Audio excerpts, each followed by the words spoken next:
Hello friend, स्वागत है आपका अपने YouTube channel GS study with Sahni. आज हम आपके लिए एक छोटी वीडियो बनाएंगे जो एनसीईआरटी बेस्ड वन लाइनर रहेगी। और यह बुक है सार संग्रह, जो खान सर के द्वारा लिखित वन लाइनर बुक है।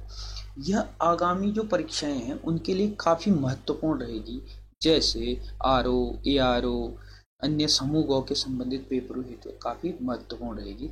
अगर आपको इससे संबंधित अगर अन्य क्लास चाहिए होगी, अगर इससे संबंधित अगर अन्य वीडियो चाहिए और तो आप कमेंट कीजिए और हम हिस्ट्री, पॉलिटी, इकोनॉमिक्स, ज्योग्राफी सभी विषयों को क्या करेंगे, इसमें वन लाइनर कवर करेंगे और प्रत्येक चैप्टरों को प्रत्येक वीडियो में कवर करेंगे।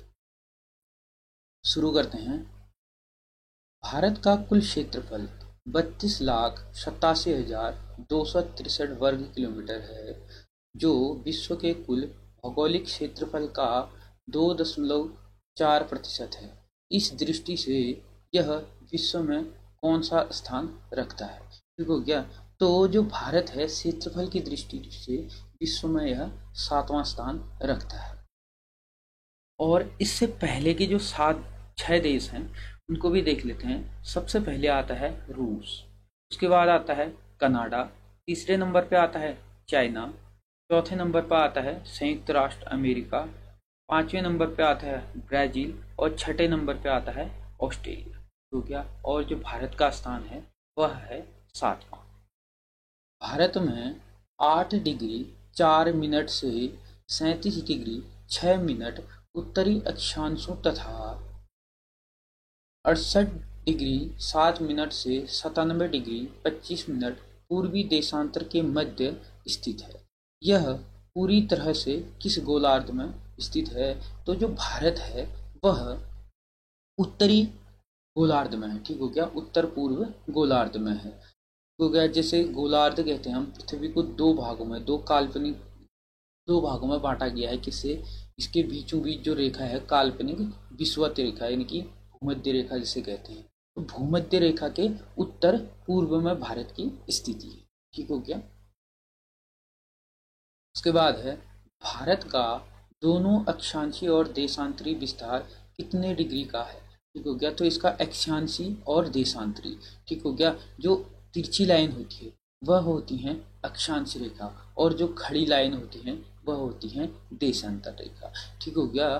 तो इसकी जो दोनों देशांतर और अक्षांश की स्थिति है वह लगभग 29 डिग्री है। भारत का उत्तर दक्षिणी विस्तार 3214 किलोमीटर है और पूरब से पश्चिम विस्तार 2933 किलोमीटर है। इसकी आकृति कैसी है? यह चतुर्कोणी है। ठीक हो गया। चतुर्कोणी कैसे है? जैसे भारत है, भारत इस टाइप से भारत है, तो इस टाइप से है। हो गया। इसमें ऐसे ही होता है, एक ऐसे ही काल्पनिक देख लेते हैं, इस टाइप के है। ठीक हो गया। तो इसका जो उत्तर से दक्षिण है और पूरब से पश्चिम है। तो गया है, 4 कोनों में विभक्त है। तो ये किस प्रकार की स्थिति है इसकी? चतुर्कोणी। ठीक हो गया। उसके बाद है भारत की स्थलीय सीमा 15,200 किलोमीटर। अन्य स्रोतों में यानी कि अन्य बुकों में कहीं कहीं पे वह 15,106.7 किलोमीटर भी दिया हुआ है।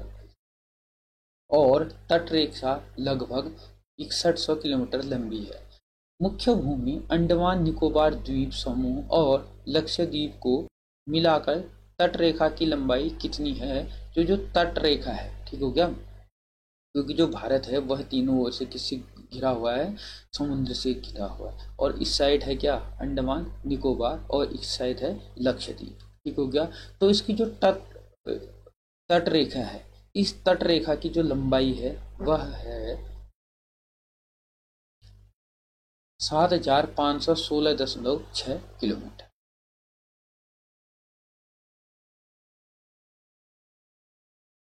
कौन सी रेखा 23 डिग्री 30 मिनट उत्तरी अक्षांश पर देश को लगभग दो भागों बराबर भागों में क्या करती है, विभाजित करती है, यानी कि दो बराबर भागों में क्या करती है, काटती है। तो यह कौन सी रेखा है, कर्क रेखा। ठीक हो गया, कर्क रेखा भारत के बीचों बीच होते हुए जाती है। यह 8 राज्यों को काटती है। ठीक है, 8 राज्यों को टच करती है। कौन सी रेखा, कर्क रेखा। उसके बाद है भारत की मुख्य भूमि। उत्तर में केंद्र शासित प्रदेश लद्दाख से लेकर दक्षिण में कन्याकुमारी तक विस्तृत है। ठीक हो गया, उत्तर में क्या है, लद्दाख, और दक्षिण में कन्याकुमारी तक है। यह पूर्व में अरुणाचल प्रदेश से लेकर पश्चिम में कहाँ तक फैला हुआ है, तो यह पश्चिम में गुजरात तक फैला है। भारत के विशाल आकार तथा सीमा से लगे पर्वतों और समुद्री प्रभाव के कारण इसे किसकी संज्ञा दी जाती है, तो इसे उपमहाद्वीप की संज्ञा दी जाती है, क्योंकि यह क्या है, तीनों ओर से समुद्र से घिरा हुआ है। ठीक है, इसलिए इसको उपमहाद्वीप की संज्ञा दी जाती है।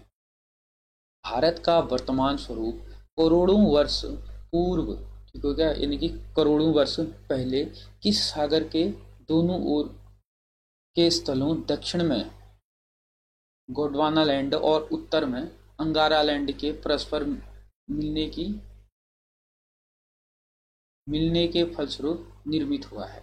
ठीक हो गया, पहले क्या थी, पृथ्वी में क्या था, एक ही क्या था, समुद्र हुआ करता। ठीक है, तो इसके बीच में क्या था, इसके बीचों बीच में क्या हुआ करता था, सागर हुआ करता था, जिसे नाम दे दिया गया था टैथिस सागर। ठीक हो गया, जो उत्तर में था, इस सागर के उत्तर में जो था उसको कहा गया अंगारा लैंड, और जो दक्षिण वाला भाग था उसको कहा गया गोंडवाना लैंड। ठीक हो गया, अंगारा लैंड और गोंडवाना लैंड था। तो इसको जो बीच में जो सागर था, इस सागर को कहा गया टैथिस सागर। बाद में क्या हुआ था, जो प्लेटें थी, ठीक हो गया, अभी के टाइम में जो विश्व में है 7 बड़ी मेजर प्लेटें हैं। ठीक हो गया, इन प्लेटों के खिसकने के कारण क्या हुआ था, बाद में फिर यहाँ पर हिमालय पर्वतों की उत्पत्ति हुई थी। ठीक है, तो इसके बीच में कौन सा था, टैथिस सागर।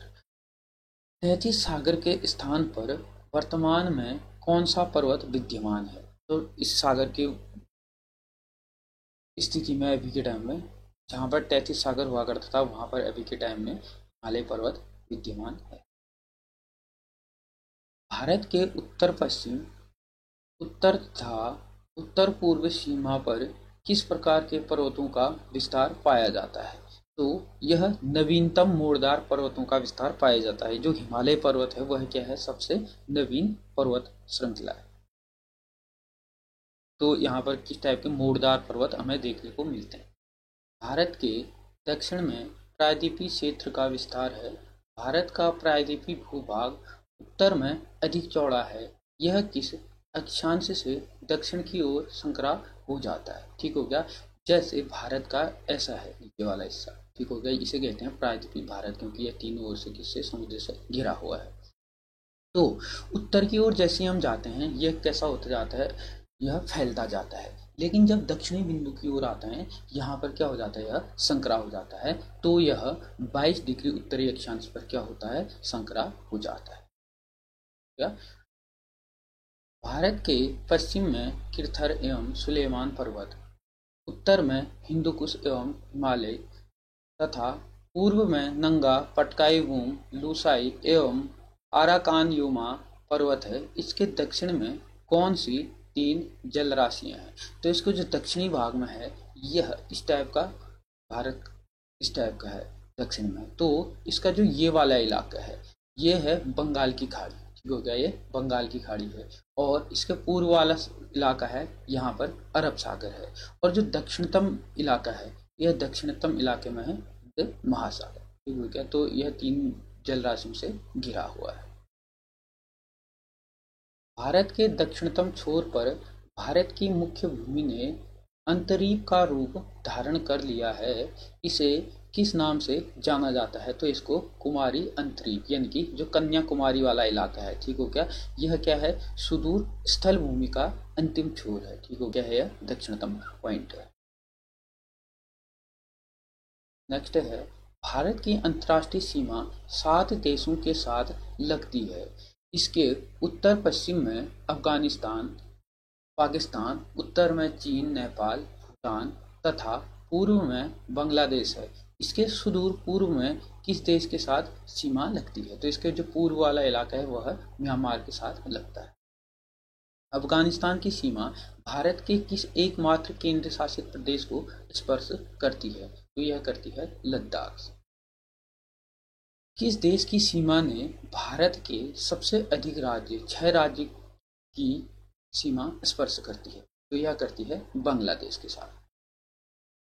भारत के कितने राज्य और केंद्र शासित प्रदेश की सीमा अंतर्राष्ट्रीय सीमा के साथ लगती हैं? तो यह 16 राज्य और 2 केंद्र शासित प्रदेशों की सीमा अंतर्राष्ट्रीय सीमा के साथ लगती है। और अगर नोट में है, यदि समुद्री सीमा की भी अगर बात करें, समुद्री सीमा के हिसाब से क्या है, श्रीलंका भी क्या है, श्रीलंका का भी भाग भारत के साथ लगता है। ठीक हो क्या? तो अगर समुद्री सीमा की भी बात करेंगे तो उसको मिलाकर के हो जाएंगे 17।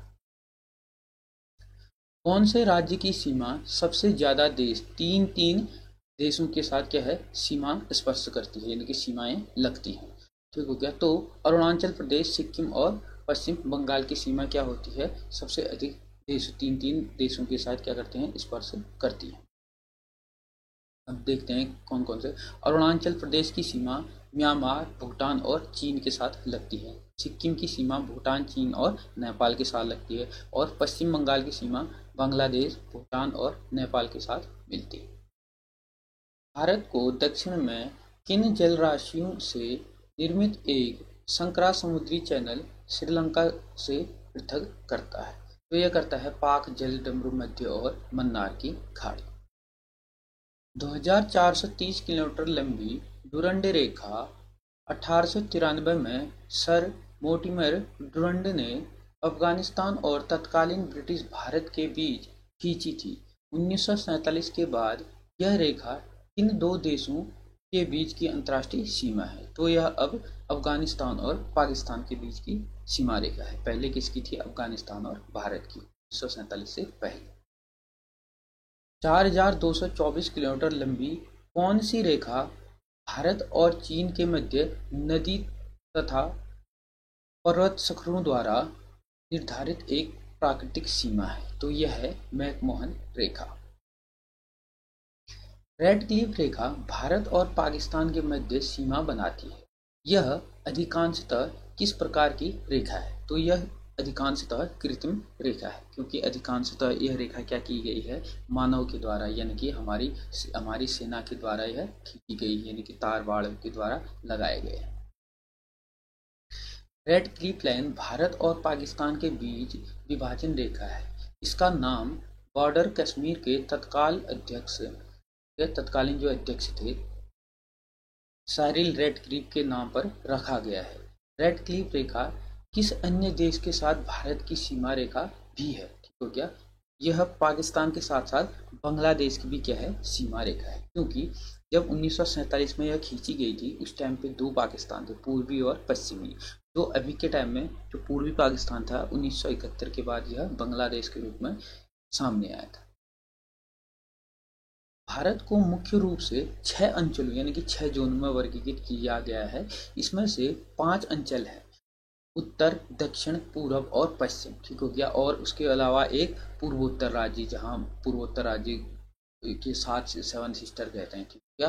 पूर्वोत्तर राज्य। और एक है मध्य अंचल। ठीक है? जो छठा है वह बांटा गया है मध्यवर्ती अंचल में, जिसमें मध्य प्रदेश का इलाका, झारखंड वाला इलाका और छत्तीसगढ़ का उत्तरी इलाका आता है। वर्तमान में भारत कुल 28 राज्य और 8 केंद्र शासित प्रदेश हैं। इस राज्य को 31 अक्टूबर 2019 को 2 केंद्र शासित प्रदेशों में आधिकारिक रूप से विभक्त कर दिया गया। ठीक है? यह किया था जम्मू और कश्मीर को।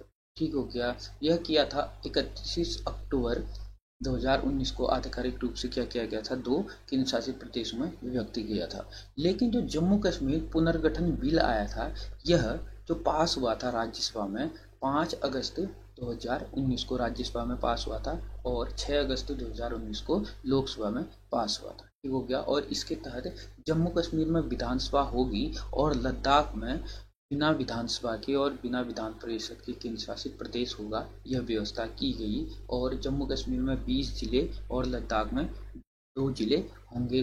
भारतीय मानक समय की गणना के स्थान में एक क्लॉक टावर से 82.5 डिग्री पूर्वी देशांतर के आधार पर की जाती है, क्योंकि यह इसी देशांतर संदर्भ रेखा के पास है। तो यह है इलाहाबाद के निकट मिर्जापुर वाला इलाका, ठीक हो गया। यह उत्तर प्रदेश में स्थित है।